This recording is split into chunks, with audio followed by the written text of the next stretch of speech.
प्रभात बच्चों, आज हम लोग पाठ 9 पढ़ने जा रहे हैं, जिसका मुख्य शीर्षक है कोवलन और कनिकी। कोवलन और कनिकी के बारे में पाठ का परिचय है कि प्रस्तुत पाठ तमिलनाडु की एक प्रसिद्ध लोक कथा है। यह एक दंपति कोवलन और कनिकी की कथा है। उन्हें जीवन में अनेक मुश्किलों का सामना करना पड़ा। संकट के समय उन्होंने संयम और साहस धैर्य पूर्वक अपनी समस्याओं को हल निकालकर अपना जीवन सुखी बनाया। प्राचीन काल की बात है। दक्षिण भारत में मदुरई के निकट एक छोटा सा नगर था, जहां एक धनी व्यापारी कोवलन और उसकी पत्नी कनकी के साथ रहते थे। इसमें कनकी के बारे में बताया गया कि कनकी ने अपनी हिम्मत, साहस और धैर्य से अपने पति को निर्दोष साबित किया है। इस कहानी में ही बताया गया है कि उसने अपने पति को निर्दोष साबित किया। दुनिया में कोई काम कितना भी असंभव हो, उसे हिम्मत और साहस और परिश्रम के बल पर किया जाता है। प्रतिकूल परिस्थितियों में हम हर एक को अपना पथ स्वयं बनाना पड़ता है। अपने अधिकारों के लिए हार सहने के लिए तथा स्वयं को मजबूत करने के लिए साहसी बनना चाहिए। कनकी के बारे में यह प्रथा बहुत ही प्रचलित है। कोवलन और कनकी के बारे में कि शुद्धता के प्रतीक के रूप में इनकी प्रशंसा की जाती है।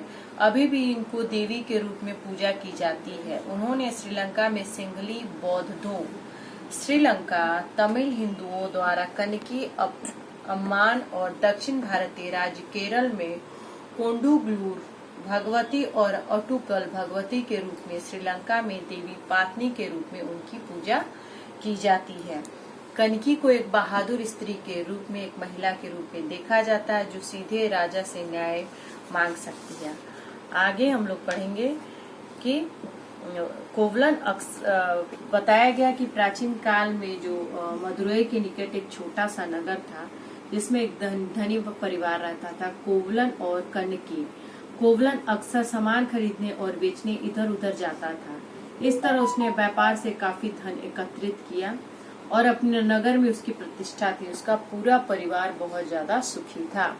बताया गया कि दोनों एक साथ मदुरई में एक छोटा से नगर में रहते थे और उनका जो व्यापार था वो बहुत ही अच्छे तरह से चल रहा था और वो पति पत्नी बहुत ही सुखी थे। काफी संपन्न परिवार उनका था। एक बार माल बेचने पर कोवलन बुरी संगति में पड़ गया।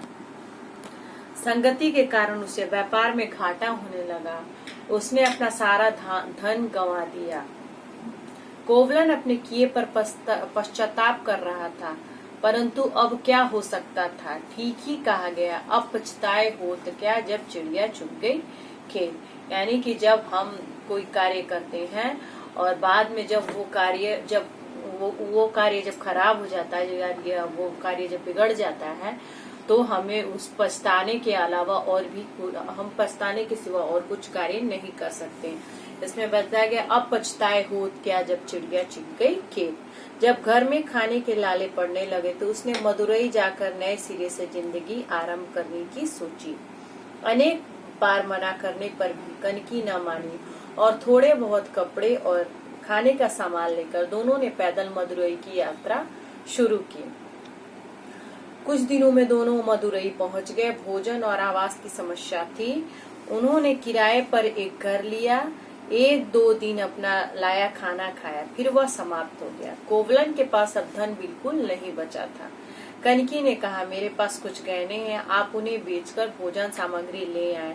बाकी बचे पैसों से कोई व्यापार शुरू करेंगे। इस प्रकार जब वो लोग बहुत दिनों बाद दोनों पति पत्नी कोवलन और कनकी मदुरई पैदल चलते हुए जब वहां पहुंचे, तो उन्हें भोजन और आवास की समस्याएं से जूझना पड़ा। उन्होंने किराए का एक घर लिया और जब तक उनके पास पैसे थे तब तक उन्होंने वहां पे अपना समय व्यतीत किया। बाद में उनके पास सारे पैसे खत्म हो गए तो कनकी ने अपना गहना, उसने कहा कि मेरे पास कुछ गहने हैं, आप उन्हें भेजकर भोजन सामग्री ले आए। बाकी बचे पैसों से कोई व्यापार शुरू कर ले। कनकी ने अपने बहुमूल्य पायल कोवलन को दिए। वह उसे ले जाकर बाजार गया और वहां जौहरी की दुकान पर पायल दिखाई।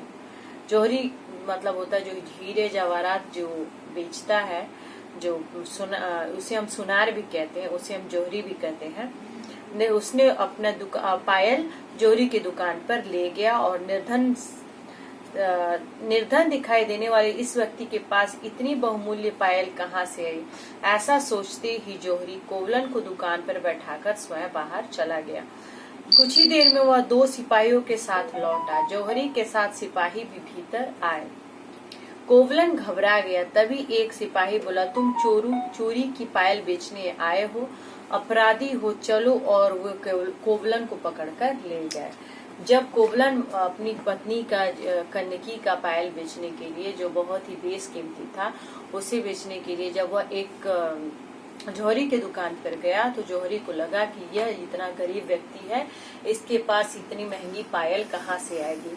इसलिए वो वहां से उसे बैठाकर वो वहां से उठकर चला गया और जो उस राज्य का सिपाही था उन सिपाहियों को बुलाकर ले आया, क्योंकि उस राज्य में कुछ दिन पहले ही जो रानी थी उनके गहने चोरी हुए थे।